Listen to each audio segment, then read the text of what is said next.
Hi guys, good evening, good morning, good afternoon from wherever you're watching me from, and welcome to Mulliro's channel. It's been a while, guys. Oh god, I feel like I started forgetting how to vlog, but I'm going to try my best. So thank you so much for sticking around. Anyway, if you're new here, kindly consider subscribing. And if you're an old subscriber, thank you so much for sticking around, babe. I really appreciate it. And I just want to take this opportunity to thank my subscribers, the ones that have been reaching out to me, getting to know how I'm doing, trying to know why I've been away for like 3 months. I really appreciate you guys for taking your time to do that and to checking up on me. Thank you so much. Akimi, God bless you. I didn't really like expect you guys to do that, so it kind of means a lot, and I really appreciate you for that. And yeah, so today I'm doing this vlog because, well, you guys have missed me, I've missed you too, and I feel like we need to catch up. And yeah, we need to catch up. It's been a while. I've been away for like 3 months, and well, I'm here today to tell you why I've been away. Okay.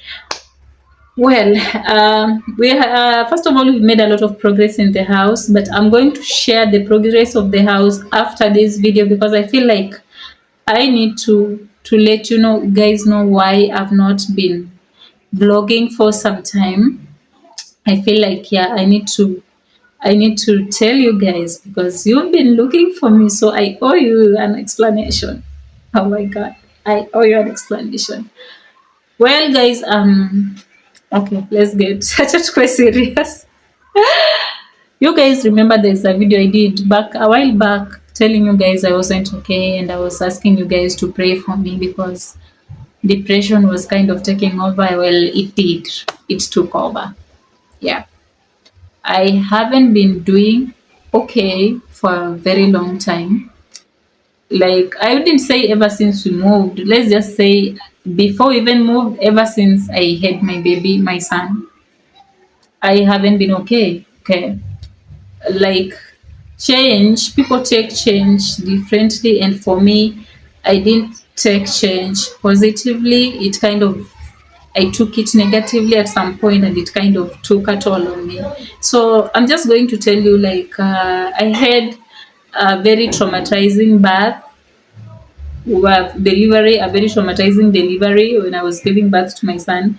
And apart from that, okay, all my kids, I've had them through normal delivery, but this one, I had an emergency CS. So after the C-section, I started having these weird feelings. Like, I used to feel like my body has failed me, and I used to feel like things are not going to be okay. And you all guys, all of you know the kind of challenges that come after giving birth, the weight gain, a lot of changes, okay, the hormonal imbalance and all that. So I had to deal with all that.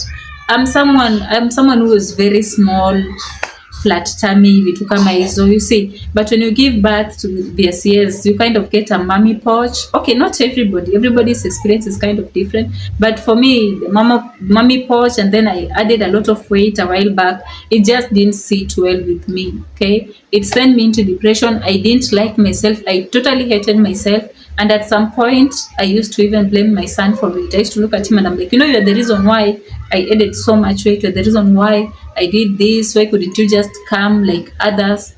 But I stopped doing that. I love my son. Please don't get me wrong. Okay. Postpartum depression is something that exists. And if you haven't experienced it, then you don't know.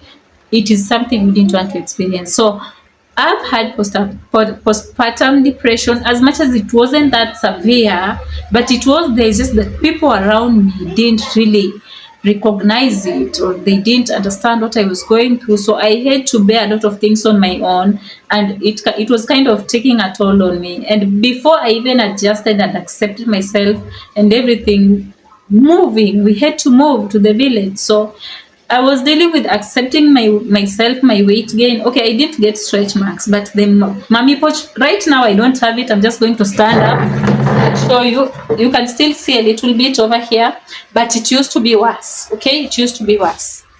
Okay, I used to have a mummy pouch down here. This is just my tummy bila kurudisha hewa. Nikirudisha hewa, this is how flat my tummy used to be. But then nikakuja nikapata hii mummy pouch. You can barely recognize it now because when I was working on that. Anyway, I had a hard time accepting my body, the changes on me, the changes that come with motherhood and your mom and all that. So it kind of led me into depression. I started hating myself. I started hating my son at some point. And yeah.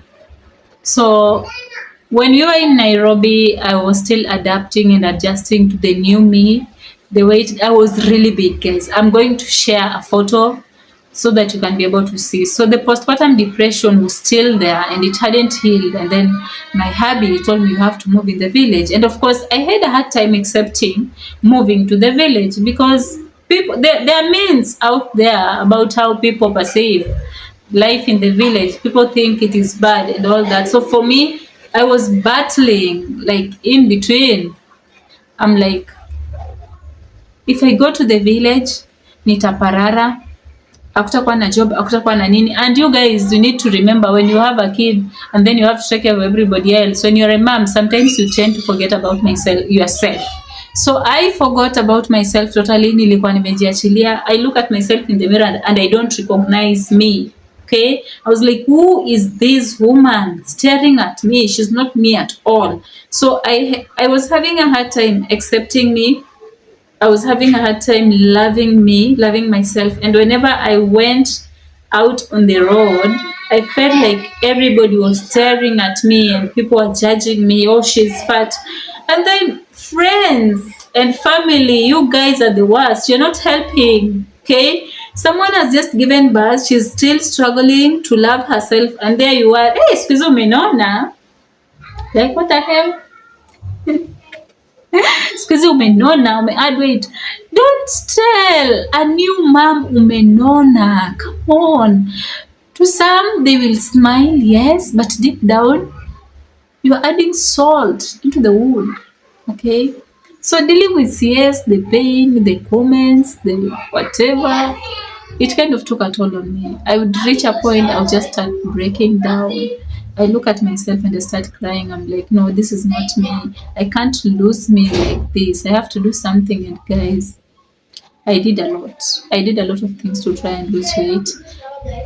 Mazoezi, I would wake up at 5 just to try and exercise. And let me tell you something, don't do something when you're desperate. Don't try to exercise when you're desperate.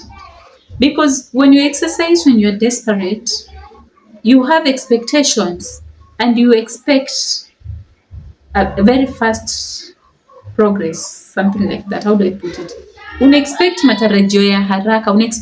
You expect to lose weight in days. It doesn't work like that. So if you're struggling with your weight and you're a new mom, don't. Give me a minute. Let me close that door.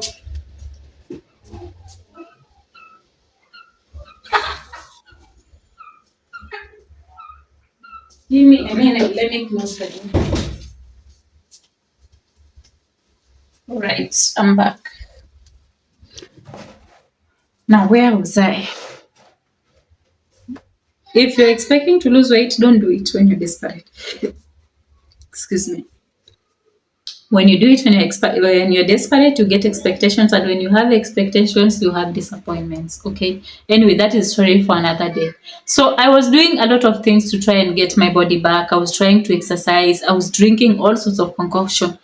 I would go online and search different ways of losing weight. And I'm telling you, if they told me to drink poison to lose weight, I would have done it. Okay, I would have done it. Anything. Tell me, oh, you drink ginger, drink green tea, you swallow what? I would have done. I was so desperate to get my body back because I felt so fat. I felt like my clothes, they don't fit. And yet I would try to squeeze myself in the smallest of them all. And then when it doesn't fit, I break down. I start crying. So accepting me after delivery was a hard time. It gave me a hard time. It was really difficult. And I had not healed from that. Apart from that, the CS scar. My CS scar, honestly, it is perfect. Okay? It is perfect, perfectly healed. But just the fact that I had a scar on my belly, crushed me. Okay, it crushed me. So whenever I thought about it, it would crush me, and I would start breaking down over and over and over. And not forgetting that during my delivery, I got resuscitated twice. I was dying. I've had near death experience, and it has taken a toll on me. Let me know if you want to hear a story about that. I'm not going to go into the details right now because it's not the main reason why I'm doing this vlog today. Okay. So while I was still struggling with my body, my hubby decided that we move here so that we move to the village so that we can be able to save some funds and continue our project, project of finishing this house. I had a hard time accepting that. Okay, I was having a hard time accepting the fact that I'm going to have to start living in the village. Everything and all the myths and misconceptions I've had about village life started ringing in my head, and was like, oh my god, I'm going to suffer. Oh my god, nenda kuparara nini. And guys, it didn't sit well with me. It would crush me every time I thought about that. I would start crying, and it was really painful for me. And I didn't want to disappoint my husband at the same time. So when he told me about it, I was like, okay, if you want us to move in the village, that is fine with me. When are we moving? He was telling me about moving in August, and he was telling me we're moving in December. So I had only 4 months to prepare myself physically, emotionally, and everything everything about moving in the village. So I started battling in within if I wanted to move or not, but at the same time, I didn't have an option. You know, when I was in Nairobi, I was doing my business, selling some clothes, TikTok, and all that. So I was doing okay financially and all that. Coming in the village, I was really worried about how I was going to survive. I didn't want to depend on my husband for everything. But yet again, I had very little time to prepare myself about that. Before I knew it, we were moving in the village, and we were here. We moved in on December 24th. That is the day we came. People came. We prayed over the house and all that, and we moved in, and it rained that day. And I was like, thank you, God, for your blessings. Okay. So for me, I felt like God blessed me moving in this house. And honestly, moving here has been one hell of a journey. I'm not going to lie to you. I'm not going to tell you, oh, moving in the village is the easiest thing you can do, because I'll be lying to you. Moving in the village, if you're not ready, if you're not prepared physically and emotionally, don't do it. Okay? Because it will drain you. It will drain every little bit of strength you have in you and coin. Moving in the village, in unfinished house in the village, is not easy. So before I even knew it, we're already here. And when you move in the village, everybody that sees you thinks you're rich. You become the dynasties of the area. Everybody sees you as a very rich person who lacks nothing. They don't think you would lack money any day, anytime. So all of a sudden, everybody wants you to solve their problems. Okay? Not forgetting you have your own problems you're building. You have to find a school for kids and all that. So I had to be there for everybody. I have to be there for the kids, for my husband, for the workers, except for myself. And nobody was there for me. And moving here was a big challenge for me, because you have to cook for the workers, you have to move things around, you have to supervise a few things. Like if you don't supervise, you can't trust all the workers that you bring. Some still, okay, you can't trust all of them, because mostly you're dealing with either the foreman, with the supervisor, or whatever. So the rest ni wale watu wamewatafuta, amewaleta. So definitely, if you don't take care of your things, you will lose. You're bound to lose some things. Not only that, things are bound to be broken and destroyed under your watch. So everything that was happening was just too much for me, like too much pressure. And sometimes I felt like I couldn't take it anymore. And sometimes I was like, I'm okay. Whenever we accomplished a certain project, I would be so happy, like the feeling, the relief. It felt so good. Okay. But whenever a project was being done, especially a Masimiti, the slab ceiling was the hardest for me. It was the hardest because cement was everywhere on the walls, on the floor, slab ceiling, and painting. Guys, I scrubbed this house with my own hands, and I'm sure there's a vlog I did scrubbing the floors, and you can imagine it's a 3-bedroom house with a dining, a kitchen, a sitting room, and how many bathrooms do we have? 3 bathrooms and 2 balconies. So you can imagine the stress that comes with it, scrubbing the floors, because I didn't have people to help me, and even if they didn't do it how I wanted them to do. So I had to do it myself, and it was super exhausting because you are doing things, you're exhausted, you have to cook for the workers, you have to care with the kids at the same time. Your husband is there, you have laundries to do at the same time. We didn't even have electricity. Okay. So the pressure for me was increasing, and I felt like I was going to explode. At some point, I wish I could run away. But then I remember it's my house. Run away and go where? Where would I go? I mean, leave my house for who? So I was like, God, pull yourself together. But I wouldn't lie. I would break down. Whenever I was seated alone, nilikuwa natoka peke yangu naenda kujificha. I would hide and cry. And then the fact that I didn't have a job, so there's no source of income for me. I have to ask for everything for my husband. Kila saa nisaidie pesa, nipae kitu fulani, nisaidie pesa nisongwe. At some point, I didn't even know how to do it. You kama hujazoea kuomba doo, kuomba inakuwa ngumu, okay? You're not used to asking money to do your hair, and now you have to ask. And the person you're asking is with you there in the village, okay? So that was where the challenge is, okay? The challenge was like the compound is so big and it needs my attention, and I have to take care of it. I have to take care of everybody else's needs except me. So people get used to me taking care of them that they forgot I also need someone to take care of me, or just someone to lean on. And so whenever I was alone, I would break down, and I felt like it was too much, and I felt like I couldn't handle it. And at some point, I felt like I'm so done with the village life. But guys, relax. It is not as bad as it seems. Okay. For me, it was just pressure being added to someone who has not healed from her own battles.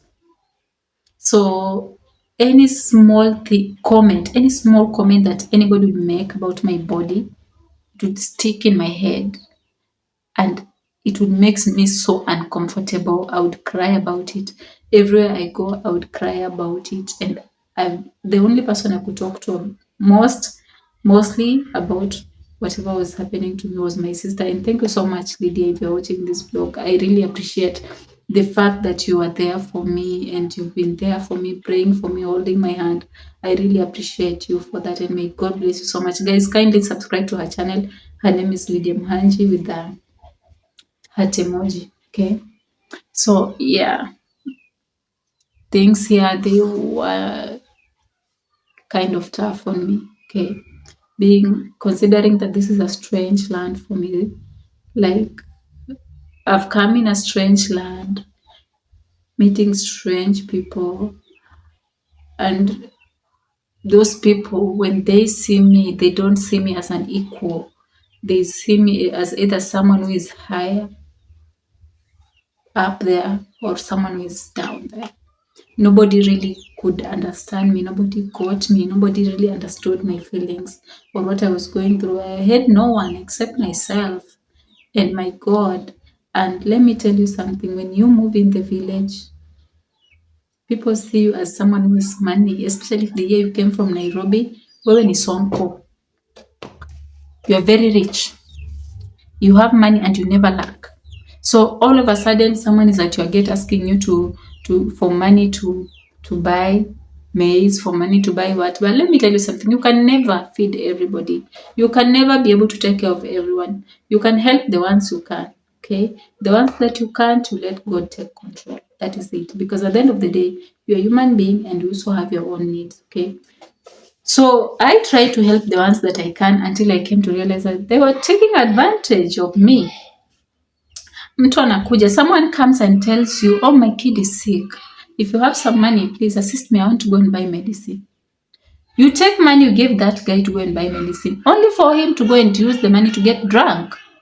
Are you getting my point? So I said from today onwards, I'm not helping anybody.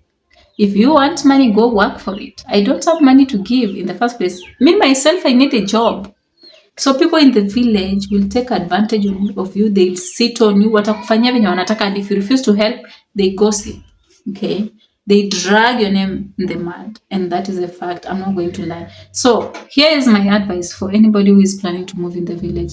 As for me right now, I've healed. I'm at a better place, and you guys can even see I'm glowing, right? Yeah, now that's me. So I've healed, and I'm so grateful for the people who have been talking to me, holding me, and just trying to be there for me. I really appreciate you guys, because when you are depressed, even any minor thing becomes a mountain all of a sudden, and it becomes so emotional. Okay, for an emotional person like me. So when you move to the village, before you move to the village, if you're a woman, you're moving to the village with your family, your husband, and your kids, you need to figure out some things first. First of all, try to accept village life is not as bad as it seems, or as the way people portray it to be. Okay, it is just the same as living in Nairobi and other places, only that here it is much more peaceful, fresh air, fresh food. That is what I can tell you. Everything about, yeah, sure. Everything about living in the village is totally fine. The life here is beautiful, green, fresh air. You see, you get things at affordable prices.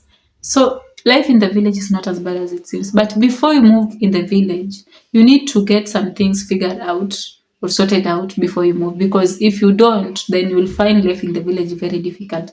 First of all, as a woman, when you go to the village, first of all, you need to know that you will have to handle a lot of things than the ones you're used to handling in Nairobi. Okay, a lot will fall on your shoulders and you're expected to handle it majestically. All right, that is the expectation of everybody in the village. I don't know about other villages. I'm talking from my own personal experience. And if you're moving in the village, first of all, you need to make sure you have a way to earn a living. At least you know how you'll be able to make a source of income. Because ukikuja kama una venye unaweza tafuta doo, as much as maybe your partner is giving you, you'll still feel empty. You still feel like something is missing, and it will drain you emotionally. Okay, kama wewe ni mtu, if you're used to working, making your own money, if you come here and you don't have a way out of how to continue making money by yourself, then you are in for a big battle with yourself. Okay, be prepared. Think of any business opportunity that you can come and do here. That way you don't feel so idle. You don't feel like you have to depend on someone. You don't feel like wewe ni mzigo, like a luggage. Okay, is it luggage or baggage? Think baggage. You don't feel that way. You need to figure out how you'll be able to make money. And keep in mind that opportunities here in the village are very minimal. Let me say limited. Okay, you don't get as many opportunities as we get in the city of working and all that. Jobs here is limited. Opportunities hapa ziko limited, and even if you are to get the same type of job you are doing in the city, the salary may not be in the same range. You need to understand that. So if you made a decision you want to move, prepare yourself emotionally and accept that there is a good side and a bad side of it. The sooner you accept that, the better for you. All right, I'm talking about that on the woman's side, not the men's side. Because men, you mkikujanga hapa hivi, maybe you accept, you have it figured out. I wouldn't really talk about men's side because I don't know how you take things or how you handle it. I'm talking about my own self, what I've experienced, how I've handled it, and hopefully it will help a fellow woman out there. For the time that you're still idle, try to keep yourself busy. Panda tumboga, jifagilie, tunza compound yako. Try to keep yourself busy in your own compound, and please don't take it in a bad way. Avoid neighbors in the village. Don't avoid ati umejitenga. No, just avoid story mingi. Juu ile siku kitakuramba. That is what I can tell you. If you're moving in the village, be on the good terms. Be in good terms with everybody. Say hi to everybody, but stay in your own compound. You don't have to solve everybody's problem. You can never be able to solve everybody's problem. My battery feel like it. Della! Come on, let me get a charger. Let me get a charger. My battery, my phone is shutting down. Ooh, let's hurry up. Wow. Inazima. Please don't. Right on time. Right on time. As I was saying, if you're moving in the village, keep in mind you can't solve everybody's problem. Ndio watu wako na shida, saidia wenye unaweza. Maneno mingi na watu wachana nao, because these people can do you dirty. And they have this expectation like you're going to live life kama wow, okay? Washosho, like, how do I put it? I don't want it to sound bad, but how do I put it? Like you're a young girl like me, and then they expect you to live like an older woman, okay? Uvae kama washosho, ufanye sijui nini, especially if you're light skin in a village whereby Kiluya, whereby people are a bit dark. You get so much attention, people treat you differently, people stare at you. You need to get used to that. Dressing. They have expectations of how you should dress and how you should address people. That is why I'm telling you, if you're moving in a village, do you stick in your compound? You don't have to associate with everybody. Because the moment you do that, with men, it's fine. Men, you guys can associate with anybody, because men, you handle things differently, okay? Men, you are rarely judged about how you're dressing and how you're talking to people. Women, that is where the problem is, because even now when you wanakuja kukutafuta na kuongea, most of them are women. And I'm telling you, if you have depression going on, they can play a big part of it. Because apparently, because I'm light, I have to cover up, I have to do what? I just can't be me comfortably. And if I am to dress any different from them, wherever I go, people will be staring, people will be talking, and it kind of just got a whole messy. Yeah, it took a toll on me, and I was like, what do they want? What do they expect of me? But I reached a point, I was like, hell no. I'm going to live my life the way I want to live. I'm going to be me. And I'm not going to let people to make me want to end myself simply because I don't meet their standards, or because I'm not living like them, or because I'm not dressing like them. Okay?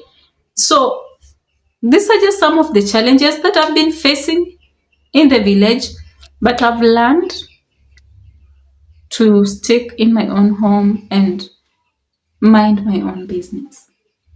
That is all I can tell you.